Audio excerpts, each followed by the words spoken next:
नमस्कार दर्शकों, मैं ज्योति शर्मा एक बार फिर से स्वागत करती हूँ आप सभी का हमारे बेहद विशेष कार्यक्रम वैदिक गुरु में। वैदिक गुरु के माध्यम से लगातार हमारा यह प्रयास रहता है कि हम आपको बता सकें कि कैसे आप अपने जीवन की तमाम समस्याओं से, तमाम परेशानियों से बाहर निकल सकते हैं। हमारे आज के इस एपिसोड में हम चर्चा करने जा रहे हैं अंक गणित के विषय में। क्या है अंक गणित, किस तरह से कार्य करता है, इस बारे में चर्चा करेंगे। और इस बारे में तमाम जानकारी के लिए इस वक्त हमारे साथ स्टूडियो में मौजूद हैं प्रीति शर्मा जी। चलिए सबसे पहले मिलकर प्रीति जी का स्वागत करेंगे। प्रीति जी, बहुत स्वागत करूंगी कार्यक्रम में आपका। Thank you. आज के इस कार्यक्रम की शुरुआत की जाए। आप सभी को बता दें कि मेल के माध्यम से आपके जीवन में जो भी समस्याएं चल रही होती हैं, परेशानियां चल रही होती हैं, आप वो सवाल हमसे करते हैं और कार्यक्रम के माध्यम से आपके उन तमाम सवालों के जवाब, उन तमाम परेशानियों के समाधान हम आप तक पहुंचाते हैं। तो यदि आपके जीवन में कोई परेशानी चल रही है, समस्या चल रही है, आप हमें मेल कर सकते हैं ताकि कार्यक्रम के माध्यम से हम आपके जीवन की तमाम समस्याओं का समाधान आप तक पहुंचा सके। और जैसे कि कार्यक्रम की शुरुआत में हमने कहा कि आज हम बात करेंगे अंक गणित, न्यूमरोलॉजी के बारे में। क्या होती है न्यूमरोलॉजी, इसके बारे में चर्चा करेंगे। सबसे पहले तो यही जानना चाहूँगी कि क्या होता है अंक गणित, किस तरह से कार्य करता है। मैं चाहूँगी इसके बारे में आप ज़रूर बताएं। जी, अंक गणित यानी न्यूमरोलॉजी एक ऐसा ज्योतिष विज्ञान है जिसके द्वारा हम किसी भी इंसान की लाइफ के बारे में अंकों के थ्रू, जैसे हम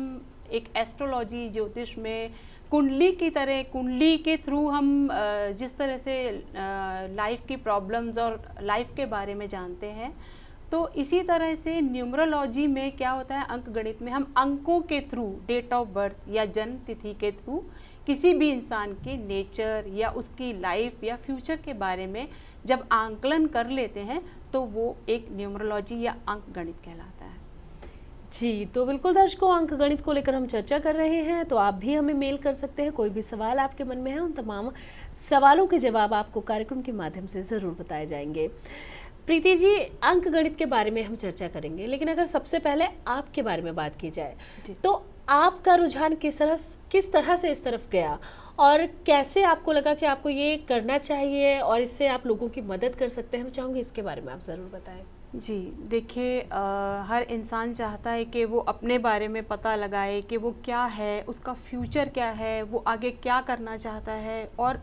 जब वो अपने से छोड़कर जब सब इंसानों के बारे में देखता है, जब लाइफ को देखता है, तो कई बार ऐसा होता है किसी किसी के मन में ये आता है कि सबकी लाइफ, सब किस तरह से लाइफ है, ये आगे हमारा भविष्य क्या है, हमें हमारे सामने कौन सी प्रॉब्लम्स आने वाली हैं, या हमें क्या बनना है या क्या पाना है, ज़िंदगी है ये, इसमें हमें क्या करना है, कैसे करना है। इन सब चीज़ों को जब हम माइंड में लाते हैं तो एक ही चीज़ आती है कि ज्योतिष या न्यूमरोलॉजी या अंक गणित,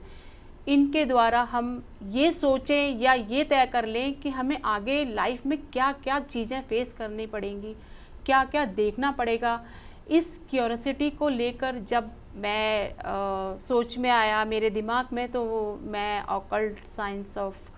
ऑल इंडिया ऑकल्ट साइंस से जब मैं गई तो वहाँ पर मैंने ये न्यूमरोलॉजी का कोर्स किया। और वहाँ पर जाकर मैंने बहुत सारी चीज़ें न्यूमरो के बारे में पढ़ी उस कोर्स में। तो फिर मुझे लगा कि हाँ, लाइफ के बारे में जो भी कुछ होता है, कैसे होता है, क्यों होता है, और सारी चीज़ें हमें बिल्कुल ट्रू पता चली। तो इस चीज़ के लिए ये अंक गणित का कोर्स करना बहुत ही ज़रूरी है। और मैंने ये सोचा, इसीलिए मेरा मन किया कि मैं न्यूमरोलॉजी को बहुत अच्छे से डीप नॉलेज लेकर न्यूमरोलॉजी को पढूं। जी प्रीति जी, अगर अंकों की बात की जाए तो भाग्यांक और मूलांक क्या होते हैं। मैं चाहूँगी इसके बारे में आप ज़रूर बताएं। मतलब हमारी जो डेस्टिनी है, जो हमारा भाग्य है, वो कैसा होगा, आगे हमारी लाइफ में हमारे साथ क्या क्या इंसिडेंट, क्या क्या इवेंट होंगे, ये सब चीज़ें भाग्यांक से जुड़ी होती हैं। और जो भी हम कर्म करते हैं, जो भी हम काम करते हैं, जो भी हम करना चाहते हैं, हमारा करियर या जो भी चीज़ें हैं हमारी लाइफ में, वो सब चीज़ें हमारी भाग्यांक के थ्रू हमें पता चलती हैं। तो ये होता है भाग्यांक। और जो हमारा व्यक्तित्व है, हम कैसे दिखते हैं, हमारी नेचर क्या है, हम किस तरह से हैं, हमारी सारी जो हमारी पर्सनैलिटी है वो हमारा मूल्यांक होता है। तो न्यूमरोलॉजी में जो भाग्यांक होता है वो होता है कि हमारी जो डेट ऑफ बर्थ होती है, यानी जन्म तिथि होती है, जिस दिन हम जन्म लेते हैं वो दिन, जिस महीने में हम जन्म लेते हैं वो महीना, प्लस जिस साल में या ईयर में हम पैदा होते हैं वो ईयर। जब इन तीनों चीज़ों को हम उनका प्लस कर लेते हैं, जोड़ लेते हैं, या उन सारी चीज़ों को प्लस करने के, ऐड करने के बाद जो टोटल निकलता है वो हमारा भाग्यांक होता है। प्रीति जी, अगर हम अपनी लाइफ की बात करें तो हमारी लाइफ में न्यूमरोलॉजी की क्या इम्पोर्टेंस है? मैं चाहूँगी इसके बारे में आप बताएं। न्यूमरोलॉजी की हमारी लाइफ में बहुत इम्पोर्टेंट है, क्योंकि हम दिन प्रतिदिन सारे दिन जो भी दिनचर्या हमारी होती है, स्टार्ट होती है, तो हम ऑफिस जाते हैं, हम काम करते हैं, हम घर में रहते हैं, लोगों से मिलते हैं, हर दिन एक डेट होती है, और जो डेट होती है ना वो हमारी लाइफ में एक नंबर है, और जो हम पैदा होते हैं वो भी एक नंबर है। तो अगर हम देखें कि अंक गणित से अगर हमें ये पता चल जाए कि किस दिन और कौन सा नंबर हमारे लिए कैसे इम्पॉर्टेंट है, क्या देता है, क्या फल मिलेगा, या जिस नंबर से हम काम कर रहे हैं या जिस दिन हम अपना कोई इम्पॉर्टेंट काम करने जा रहे हैं वो हमारे लिए कैसा है, तो इन सब चीज़ों की जब हम न्यूमरोलॉजी से नॉलेज ले लेते हैं तो हमें ये पता चल जाता है कि ये दिन ये काम करना है, जो बहुत इम्पॉर्टेंट काम है वो किस दिन हमारे लिए अच्छा है, कौन सा नंबर हमारे लिए सूटेबल है, कौन सा नंबर हमारा एनिमी नंबर है, कौन सा फ्रेंड नंबर है। तो जब हम इन चीज़ों की नॉलेज ले लेते हैं तो हमारे लिए ये इजी हो जाता है, बहुत ज़्यादा आसान हो जाता है कि हम कुछ भी काम अगर कर रहे हैं तो वो नंबर के हिसाब से, या न्यूमरोलॉजी में जैसे भी हमें एक्सप्लेन किया जाता है कि ये नंबर आपके लिए अच्छा है, इस दिन आप ये काम करिए, ये नंबर आपके लिए अच्छा है, तो उस नंबर से रिलेटेड आप कुछ भी वाहन खरीदते हैं या कुछ भी मकान, जायदाद, ज़मीन, जैसे भी आप जो भी काम करते हैं, अगर उस नंबर को लेकर के चलें, अलर्ट रहें कि वो नंबर आपके लिए बहुत अच्छा है या बहुत बुरा है, तो आने वाली जो दिक्कतें हैं, प्रॉब्लम्स हैं, मेरे हिसाब से वो बहुत हद तक हम कम कर सकते हैं। तो अगर हमें प्रॉब्लम्स नहीं आएंगी तो लाइफ इजी हो जाएगी, और लाइफ इजी है तो फिर ये तो बहुत इम्पॉर्टेंट है कि हम न्यूमरोलॉजी की नॉलेज लें। अगर एक ज़िंदगी बहुत अच्छे से जीनी है, या अपनी ज़िंदगी में कुछ आगे करियर में या जो भी अगर करना चाहते हैं, अगर वो पॉजिटिव रहेगा और न्यूमरो का हमें ज्ञान रहेगा, अंक गणित का, तो शायद हम इन चीज़ों को, जो हमारे आने वाले ऑब्स्टेकल्स हैं, रिमूव कर सकते हैं। जी, तो बिल्कुल दर्शकों, न्यूमरोलॉजी की हमारी लाइफ में क्या इंपॉर्टेंस है और किस तरह से कार्य करती है, इसके बारे में चर्चा हमारी लगातार जारी है। अगर आपके मन में भी कोई सवाल चल रहा है, अगर आप प्रीति जी से कुछ भी जानना चाहते हैं तो आप हमें मेल कर सकते हैं, और जो तमाम सवाल हैं उनके जवाब आपको कार्यक्रम के माध्यम से ज़रूर दिए जाते हैं। प्रीति जी, आपने कहा कि नंबर्स की हमारी लाइफ में बहुत इंपॉर्टेंस होती है, तो जो नंबर्स होते हैं वो हमारी डेट ऑफ बर्थ के अकॉर्डिंग होते हैं, तो अगर हम उसके हिसाब से नंबर्स की पर्सनालिटी की बात करें तो चाहूँगी इसके बारे में आप ज़रूर बताएं कि 1 से लेकर 9 नंबर तक के जो लोग होते हैं उनकी पर्सनालिटी किस तरह की होती है, किस तरह के लोग होते हैं, इसके बारे में आप ज़रूर बताएं। जी देखिए,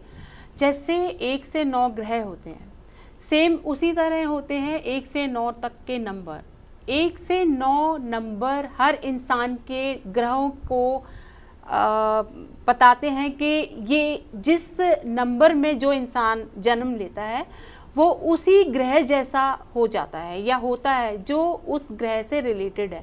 जैसे मान लीजिए एक नंबर है, तो 1 नंबर सूर्य को प्रेजेंट करता है कि जो लोग 1 नंबर या 1 से 10 नंबर भी उसी में आता है, तो 1 नंबर या 10 नंबर जो भी होता है उसमें अगर जो लोग जन्म लेते हैं वो सूर्य की तरह, मतलब उनका नेचर जैसे सूर्य जैसा, या उनका नेचर हम कह सकते हैं कि जैसे सूर्य का है प्रभाव, उसी तरह से उनका प्रभाव होता है। तो 1 नंबर हमारे सूर्य ग्रह को रिप्रेजेंट करता है। तो उसी हिसाब से 2 नंबर अगर हम लें तो 2 नंबर जो होता है वो चंद्रमा को रिप्रेजेंट करता है। तो जो लोग 2 नंबर में जन्म लेते हैं या 20 नंबर में जन्म लेते हैं, 20 डेट में जन्म लेते हैं, उनका नेचर चंद्रमा की तरह होता है। जैसे चंद्रमा 15 दिन में चेंज होता है, चंद्रमा की छवियां हर 15 दिन में चेंज होती हैं, तो उसी तरह से वो लोग और उनका नेचर बन जाता है। जिस डेट में वो लोग पैदा होते हैं, जन्म लेते हैं, वो चंद्रमा के समान होते हैं। उनकी नेचर, उनका आदत, उनका उठना बैठना हर तरह से उस चंद्रमा के नक्षत्र की, चंद्रमा जो हमारा ग्रह है उसके समान ही लगने लगता है। जैसे 3 नंबर हमारा गुरु को रिप्रेजेंट करता है, तो गुरु यानी बृहस्पति भी हम बोल सकते हैं कि 3 नंबर में जो लोग पैदा होते हैं वो गुरु को या बृहस्पति ग्रह को का नेतृत्व करते हैं। जो इस तरह के लोग होते हैं 3 नंबर, या हम 30 नंबर या 30 डेट से जो लोग पैदा होते हैं उस डेट के हिसाब से वो गुरु के समान, मतलब जैसी नेचर या आदत, या आप कह सकते हैं कि उनका हिसाब, जैसा भी लाइफ उनकी जीने का तरीका, हर तरह से वो गुरु के ही तरह होता है। वो अपनी लाइफ में टीचिंग बहुत अच्छे से कर सकते हैं, काउंसलिंग बहुत अच्छे से कर सकते हैं। ऐसे ही 4 नंबर को अगर हम लेते हैं तो 4 नंबर जो हमारा है वो राहु को रिप्रेजेंट करता है। तो जो लोग 4 नंबर या 31 तारीख को या 13 तारीख को जन्म लेते हैं वो 4 नंबर यानी राहु के समान उनकी नेचर या उनका व्यक्तित्व पूरा, उनकी पर्सनैलिटी बिल्कुल राहु के समान होती है। राहु के समान पर्सनैलिटी में हम ले सकते हैं कि वो लोग कुछ मनमाने टाइप से या उस तरह से होते हैं। जैसे राहु होते हैं, राहु ग्रह होते हैं, उनकी नेचर होती है सेम वैसे ही 4 नंबर में जो लोग जन्म लेते हैं 4 तारीख में वो वैसे ही हो जाते हैं। ऐसे 5 नंबर जो है वो बुध ग्रह को रिप्रेजेंट करता है। तो 5 नंबर में जो लोग पैदा होते हैं वो ज़्यादातर यंग, बचपना उनकी आदत में रहता है, क्योंकि बुध जो ग्रह होते हैं वो एक बचपना है या यंग कह सकते हैं, एक बालक के रूप में है। तो इसलिए जो लोग 5 नंबर में पैदा होते हैं, जन्म लेते हैं, वो बुध ग्रह को रिप्रेजेंट करते हैं और बुध की तरह ही उनकी छवियां होती हैं। 6 नंबर रिप्रेजेंट करता है शुक्र को यानी वीनस को। तो जो लोग 6 डेट को जन्म लेते हैं उनकी आदत, उनका नेचर और उनकी सारे तरीके, तौर तरीके तकरीबन शुक्र को रिप्रेजेंट करते हैं। अब शुक्र ग्रह में जो जिस डेट में पैदा हुए उसके हिसाब से शुक्र जो है वो एक लग्जरी है, यानी एक ऐशो आराम और एक शान शौकत की लाइफ जीने वाले। तो इस तरह जो लोग 6 डेट को जन्म लेते हैं उनकी आदत, उनका स्टाइल अपना हिसाब से एक ऐशो आराम से अपनी लाइफ स्पेंड करना या अपनी ज़िंदगी बहुत अच्छे से हाई लेवल से जीना होता है। तो इसलिए 6 नंबर वाले शुक्र को रिप्रेजेंट करते हैं। इसी तरह 7 नंबर वाले केतु को रिप्रेजेंट करते हैं। जो लोग 7 डेट को पैदा होते हैं वो केतु के समान उनकी आदत, उनका सब कुछ नेचर, रहन सहन या जो भी बात करने का या हैबिट, उनकी जो भी आदतें हैं वो सारी केतु को रिप्रेजेंट करती हैं। तो 7 नंबर वाले लोग जो हैं वो केतु के समान ही रहते हैं। छोटी छोटी बातों को काटना या उस तरह से ही उनकी आदत बन जाती है। 8 नंबर जो होता है वो शनि का नंबर होता है। तो 8 नंबर में जो लोग पैदा होते हैं, जो 8 नंबर में जन्मे होते हैं, उनकी आदत, उनकी नेचर, उनका रहने का तरीका, उनकी सब चीज़ें शनि से यानी शनि ग्रह जैसी होती हैं। मतलब कहने का ये है कि जो 8 नंबर में जन्मे हैं उनके अंदर कुछ ऐसी आदतें होती हैं जो शनि ग्रह के अंदर होती हैं। न्याय से हर चीज़ तोल मोल के बोलना या किसी भी चीज़ में एक्यूरेट रहना, परफेक्ट, हर चीज़ में परफेक्ट रहना। तो 8 नंबर जो होता है वो शनि का नंबर होता है। जो 8 नंबर में लोग पैदा होते हैं, जन्म लेते हैं, वो शनि ग्रह के हिसाब से या शनि ग्रह को रिप्रेजेंट करते हैं। इसी तरह से जो 9 नंबर होता है वो मंगल ग्रह को रिप्रेजेंट करता है, यानी 9 नंबर मंगल का नंबर होता है। तो अब 9 नंबर में जो लोग पैदा होते हैं, जो 9 तारीख को जन्मे होते हैं, वो बिल्कुल मंगल की तरह से ही, जैसे उनका बात में तेजी दिखाना या बहुत अपने आप में अग्रेसिव होना या कुछ इस तरह से, जैसे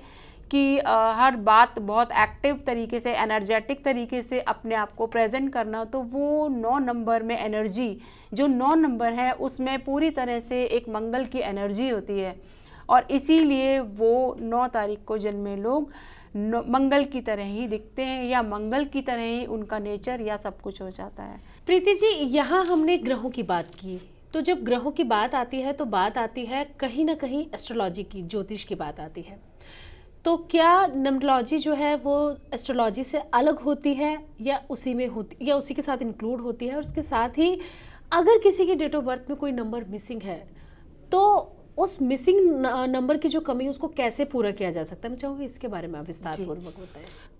न्यूमरोलॉजी और एस्ट्रोलॉजी दोनों ही डिफरेंट नहीं है, क्योंकि न्यूमरोलॉजी का भी वही काम है जो कि एस्ट्रोलॉजी करती है। यानी न्यूमरोलॉजी हमें अंकों के द्वारा किसी भी इंसान का लाइफ का या उसकी व्यक्ति के बारे में आंकलन करता है और नंबरों के थ्रू, डेट ऑफ बर्थ के थ्रू हम जब एक इंसान का प्रेडिक्शन करते हैं या उसकी लाइफ के बारे में पूरी तरह जब जानकारी लेते हैं, उसका फ्यूचर जान लेते हैं और नंबर्स के थ्रू ही सारा कुछ जब हमें डिटेल मिलती है, तो ऐसे ज्योतिष शास्त्र को हम न्यूमरोलॉजी कहते हैं। तो इसलिए न्यूमरोलॉजी भी वही करती है जो ज्योतिष शास्त्र या एस्ट्रोलॉजी करती है। एस्ट्रोलॉजी में बस इतना होता है कि किसी इंसान की कुंडली के द्वारा हम उसमें जिस तरह से जो ग्रह बैठे हैं उसके हिसाब से उसका लाइफ का प्रिडिक्शन करते हैं, लेकिन न्यूमरोलॉजी में हम डेट ऑफ बर्थ के हिसाब से ही अब किसी भी इंसान के बारे में हम उसके नेचर या उसका करियर या जो भी उसे आगे करना है या जो भी उसके साथ होना है वो हम न्यूमरों में अंकों के हिसाब से उसका आंकलन कर लेते हैं। इसलिए कहीं ना कहीं दोनों रिलेटेड हैं, बस तरीके दोनों डिफरेंट हो जाते हैं, लेकिन तरीके डिफरेंट होने की वजह से इन दोनों को हम डिफरेंट नहीं कह सकते। न्यूमरोलॉजी एस्ट्रोलॉजी का ही एक पार्ट है और दोनों ही एक ही काम करते हैं, तरीके अलग हैं। नंबर्स के थ्रू अगर हम किसी इंसान का प्रेडिक्शन करें या ग्रहों के थ्रू करें, क्योंकि देखिए कहीं ना कहीं जो 1 से 9 तक नंबर है वो भी किसी ना किसी ग्रह को रिप्रेजेंट कर रहे हैं, और अगर हम नंबर को रिप्रेजेंट कर रहे हैं तो वो किसी ना किसी ग्रह के बारे में बता रहा है और जो ग्रह है वो किसी नंबर के बारे में बता रहा है। तो दोनों ही सब्जेक्ट को रिलेटेड हैं, इसलिए हम इन दोनों को डिफरेंट ना कह के ये पार्ट है एस्ट्रोलॉजी का, ये ज्योतिष शास्त्र का पार्ट है न्यूमरोलॉजी, जो अंकों के द्वारा हम किसी का आंकलन करते हैं। इसलिए न्यूमरोलॉजी ज्योतिष शास्त्र या एस्ट्रोलॉजी से बिल्कुल डिफरेंट नहीं है। जो नंबर मिसिंग होते हैं वो हम किस तरह से उनको ऐड करते हैं या लाइफ में जो नंबर मिस हो जाते हैं या जो इंसान जिस डेट ऑफ बर्थ में जन्म लेते हैं उनके पास पूरे नंबर कई बार नहीं होते। ज़्यादातर ये होता है कि कोई 6 नंबर को जन्मा है या किसी का 7 नंबर है या उसकी पूरी डेट ऑफ बर्थ जितना भी दिन, दिनांक, महीना, साल में मिलाकर कई बार ऐसा होता है कुछ नंबर उसकी डेट ऑफ बर्थ में नहीं होते हैं, तो वो हमारे लिए न्यूमरोलॉजी के हिसाब से एक मिसिंग नंबर कहलाते हैं। तो मिसिंग नंबर का क्या काम है कि अगर वो उसकी डेट ऑफ बर्थ में नहीं है तो हम उस मिसिंग नंबर का उसका मतलब जैसे उस इंसान के अंदर वो चीज़ मिस है या वो ग्रह मिस है या उस नंबर का अभाव है या उस ग्रह का अभाव होने की वजह से वो उस चीज़ से वंचित रह जाता है या उस चीज़ की कमी उसकी लाइफ में हो जाती है। तो मिसिंग नंबर अगर इंसान की, जैसे अब किसी की डेट ऑफ बर्थ है 8 जून 1988, तो उसमें 8 नंबर ज़्यादा है, लेकिन बहुत से ऐसे नंबर हैं कि मिस हैं, जैसे उसमें 7 नंबर भी नहीं है, 5 नंबर नहीं है। जो नंबर उसमें नहीं होते हैं या मिस हो जाते हैं वो मिसिंग नंबर कहलाते हैं और उनको न्यूमरोलॉजी के हिसाब से जब हम पता लगाते हैं कि इसमें ये मिसिंग नंबर है तो कुछ रेमेडी या कुछ उपायों के थ्रू हम उनको नंबरों को उनके जन्म दिनांक में और उनकी डेट ऑफ बर्थ में ऐड करवाकर उन नंबरों के वजह से जो उनकी लाइफ में ऑब्स्टेकल्स हैं, जो कमियां हो रही हैं, जिनकी वजह से उन्हें प्रॉब्लम्स आ रही हैं, उन प्रॉब्लम्स को सॉर्ट करते हैं। तो इसलिए मिसिंग नंबर को हम जब ऐड कराते हैं, रेमेडी देते हैं, तो लाइफ में जो प्रॉब्लम्स आती हैं वो सॉर्ट हो जाती हैं, और प्रॉब्लम्स सॉर्ट हो गई हैं तो इसलिए जो भी दिक्कतें हैं न्यूमरोलॉजी के हिसाब से वो ख़त्म हो जाती हैं। इसलिए मिसिंग नंबर को न्यूमरोलॉजी के हिसाब से ऐड करना आपकी लाइफ में कंप्लीट, किसी भी चीज़ को कंप्लीट करना हो जाता है। जी प्रीति जी, न्यूमरोलॉजी के बारे में बहुत ही अच्छी जानकारी जो है वो लगातार आप हमें और हमारे दर्शकों को दे रहे हैं, लेकिन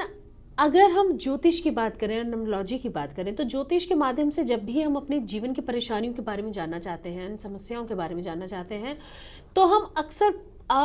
आपसे परेशानी पूछते हैं और आप हमें उपाय बताते हैं, जिसमें आप बताते हैं कि आप रत्न धारण कर सकते हैं, या फिर आप गाय को हरा चारा खिला सकते हैं, गाय को रोटी खिला सकते हैं। छोटे छोटे उपाय जो होते हैं वो बताए जाते हैं। लेकिन न्यूमरोलॉजी में क्या इंसान ऐसे उपाय कर सकता है जिससे उसकी किस्मत बदल सकती है? इसके बारे में जानना चाहूँगी। जी बिल्कुल। उपाय होते हैं वो एक नॉर्मल तरीके के कर्मास हैं, क्योंकि हम उन्हें कभी भी किसी भी इंसान के मिसिंग नंबर को जो हम देते हैं, जैसे अब किसी के 7 नहीं है, 6 नहीं है, या 4 नंबर मिसिंग है, तो जब हम उन चीज़ों को मिसिंग नंबर्स के हिसाब से जब हम रेमेडी या उपाय देते हैं, तो उन उपायों की जो उनका जो फल होता है, उनका जो रिज़ल्ट होता है, वो लाइफ में जो भी दिक्कत उससे रिलेटेड चल रही है, मतलब जैसे देख लीजिए कि अगर 5 नंबर नहीं है, अगर किसी की जन्म तिथि में 5 नंबर मिसिंग है, और उस 5 नंबर से जो रिलेटेड काम है, अगर हम उसको एज एन कर्म या हमारे कर्म के हिसाब से कुछ दिन प्रतिदिन दिनचर्या के हिसाब से कुछ रेमेडी या कुछ उपाय रोज़ करने के लिए बोलते हैं, तो जब वो उपाय रोज़ किए जाते हैं, जब वो अच्छे कर्म रोज़ किए जाते हैं, तो वो कर्म जो मिसिंग था, जो वो नंबर था वो मिसिंग था, वो न्यूमरोलॉजी के मिसिंग नंबर में उसकी लाइफ में ऐड हो जाता है, उसका अच्छा कर्म होने लगता है, और उस नंबर की कमी से होने वाली प्रॉब्लम, जैसे अगर 5 नंबर नहीं था तो बुध की कमी थी, यानी 5 नंबर जैसे मैंने बताया कि बुध को रिप्रेजेंट करता है। और अगर इंसान की लाइफ में बुध की कमी है, यानी एक अकाउंट, बुध एक अकाउंट यानी एक पैसा, धन, संपत्ति, इससे रिलेटेड जो भी प्रॉब्लम्स होती हैं, जो भी दिक्कतें आती हैं, वो बुध की कमी से आती हैं। तो अगर 5 नंबर नहीं है तो पैसे से रिलेटेड दिक्कतें या जो भी व्यापार से रिलेटेड दिक्कतें आ रही हैं वो ख़त्म होने लगती हैं। और ऐसी रेमेडीज़ हम लोग कुछ ऐसी दिनचर्या और ऐसे कर्म बताते हैं जो इजीली हर इंसान कर लेता है। जैसे कि अगर आपके लाइफ में सूर्य की कमी है या 1 नंबर नहीं है, तो आप ऐसा कर सकते हैं कि सूर्य को जल दीजिए, जल के अंदर कुछ शहद या कुछ गुलाब की पत्तियां अगर ऐड करके आप उसको जल को अगर दिन प्रतिदिन सूर्य देवता को जल देंगे, तो शायद 1 नंबर की कमी आपकी लाइफ में नहीं होगी। ये दिन प्रतिदिन की दिनचर्या होगी, आप इजीली कर लेंगे और सूर्य भी आपका अच्छा होने लगेगा। अगर आपका सूर्य खराब है तो आपके यश की कमी होगी। इसलिए ये एक नॉर्मल तरीके की रेमेडीज़ होती हैं जिसे आप सब लोग बहुत इजीली कर सकते हो, और इसको करने से आपके कर्म तो सुधरते ही हैं, प्लस आपकी लाइफ भी बहुत अच्छी हो जाती है। जैसे अब कह सकते हैं कि 2 नंबर या 3 नंबर की आपके यहाँ कमी है, आपके डेट ऑफ बर्थ में 3 नंबर नहीं है, तो आप किसी बड़े बुजुर्ग को या धर्म स्थलों को जाकर आप धर्म स्थलों के यहाँ पर दान दक्षिणा दे सकते हैं, किसी बड़े बुजुर्ग को आप दान कर सकते हैं। इस तरह से जो भी रिलेटेड हम रेमेडीज़ बताते हैं मिसिंग नंबर्स की, वो एक अच्छे कर्म ही बताए जाते हैं ताकि आप उनको दिन प्रतिदिन कर पाओ और आपकी लाइफ में वो दिक्कत जो उस नंबर से रिलेटेड चल रही थी वो धीरे धीरे ख़त्म होने लगती है। तो इसी तरह से मिसिंग नंबर्स की जो रेमेडी होती है वो उतनी ही ईजी होती है और न्यूमरोलॉजी उतनी ही बेनिफिशियल होती चली जाती है। उसी तरह से अगर हम देखते हैं कि अगर आपकी लाइफ में 3 या 4 5 नंबर 6 नंबर ले लीजिए, 6 नंबर अगर आपकी लाइफ में नहीं है, मिसिंग है या 6 नंबर नहीं आ रहा है, तो सीधा 6 नंबर जो है रिप्रेजेंट करता है शुक्र को। इसका मतलब आपकी ज़िंदगी में ऐशो आराम की बहुत ज़्यादा कमी है, आप एक खाना पूर्ति का जीवन जी रहे हो, आप एक नॉर्मल लाइफ ले रहे हो और वो भी आपकी डाउन जा रही है। तो आप ये शुक्र से रिलेटेड जो भी दिक्कतें हैं वो आप उसकी रेमेडी करके या उस नंबर के मिसिंग होने की रेमेडी को करके आप शुक्र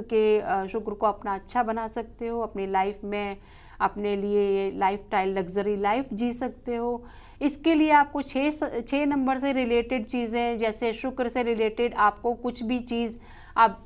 परफ्यूम्स हैं या आपको कुछ ऐसी खूबसूरत चीज़ों से रिलेटेड काम, जैसे आप फ्लावर्स या कुछ फूलों का या नेचर या प्रकृति से रिलेटेड कुछ ऐसा काम करें जिससे आपके शुक्र प्रसन्न हो और आपके जो जीवन में 6 नंबर की कमी है वो पूरी होने लगती है। अब आगे अगर न्यूमरोलॉजी की बात की जाए तो अगर किसी के पास ज्योतिष में उसकी डेट ऑफ बर्थ नहीं है तो प्रश्न कुंडली के माध्यम से उसके सवाल पूछे जाते हैं और उसको आंसर्स दिए जाते हैं। तो न्यूमरोलॉजी में अगर किसी को नहीं पता उसकी डेट ऑफ बर्थ के बारे में तो भी क्या न्यूमरोलॉजी हमारी हेल्प कर सकती है? मैं चाहूँगी इसके बारे में। जी बिल्कुल। देखिए, अगर आपकी डेट ऑफ बर्थ नहीं है तो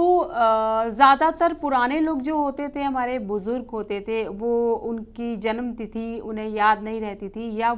या इस चीज़ को महत्व नहीं देते थे कि वो किस दिन जन्मे। कुछ तिथियां होती थी जिन तिथि के माध्यम से वो अपने जन्म का आंकलन कर लेते थे कि वो उस तिथि पर पैदा हुए हैं तो वो इस तरह से है। लेकिन अभी जो मॉडर्न साइंस है वो अगर न्यूमरोलॉजी ने ये भी निकाला है कि अगर हम किसी की डेट ऑफ बर्थ नहीं है तो उसकी न्यूमरोलॉजी करनी हो तो हम किस तरह से करेंगे। इसके लिए हमें सबसे पहले ये देखना है कि वो दिन में वो इंसान जिसके पास उसकी जन्म तिथि नहीं है वो किस नंबर को पूरे दिन यूज़ कर रहा है या किस नंबर से सारा दिन काम कर रहा है, या उसका नाम, जैसे आप कह सकते हैं कि फ़ोन नंबर या मोबाइल नंबर आजकल सारा दिन एक किसी भी इंसान के लिए एक नॉर्मल हो गया है कि मोबाइल यूज़ करना या मोबाइल नंबर पूरा दिन कॉल्स या ये सब चीज़ें बहुत नॉर्मल हो गई हैं। तो इस तरह से हम किसी के मोबाइल नंबर को अगर हम कनेक्ट करें या उस नंबर के थ्रू, क्योंकि हर एक मोबाइल नंबर एक रिज़ल्ट देता है, एक तरीका बताता है कि इस अंक में इस मोबाइल नंबर में ये नंबर्स हैं, तो वो उस ग्रह को बताता है। जैसे 1 से 9 तक सारे ग्रह होते हैं, उसी तरह से मोबाइल के अंदर जितने भी नंबर होते हैं वो उस ग्रह के बारे में बता देते हैं कि वो इंसान उस नंबर को पूरा दिन यूज़ कर रहा है और उस नंबर को बार बार यूज़ करने के हिसाब से वो उसकी नेचर जो है ना वो उसी तरह से हो जाती है। तो एक मोबाइल नंबर बहुत बड़ी चीज़ है कि जिसके थ्रू हम किसी भी इंसान के बारे में आंकलन कर सकते हैं, न्यूमरोलॉजी कर सकते हैं कि ये इंसान इस तरह से है और इसके पास ये सारे नंबर है नहीं। जैसे मान लीजिए कोई भी डिजिट मोबाइल नंबर में मिसिंग हो जाती है तो वो उसका मिसिंग नंबर मान लेते हैं, और जो मोबाइल नंबर में ज़्यादा होता है उसे बहुत ज़्यादा रिपीटेड नंबर मान लेते हैं, और इसी हिसाब से जो नंबर उसमें नहीं होता है और जो होता है उस हिसाब से उसका आंकलन कर लेते हैं कि ये इंसान इस नेचर का है या इसके साथ ये होने वाला है। प्रीति जी, आप स्टूडियो में आई, हमें और हमारे दर्शकों को न्यूमरोलॉजी से संबंधित इतनी अच्छी और तमाम जानकारी दी। आपने अच्छे से बताया कि किस तरह से न्यूमरोलॉजी कार्य करती है, अगर किसी के पास उसकी डेट ऑफ बर्थ नहीं है तो ऐसे में वो किस तरह से कार्य कर सकते हैं। तो इस तमाम जानकारी के लिए, हमारा और हमारे दर्शकों का मार्गदर्शन करने के लिए, न्यूमरोलॉजी के बारे में विस्तार पूर्वक समझाने के लिए आपका बहुत बहुत धन्यवाद। जी नमस्कार।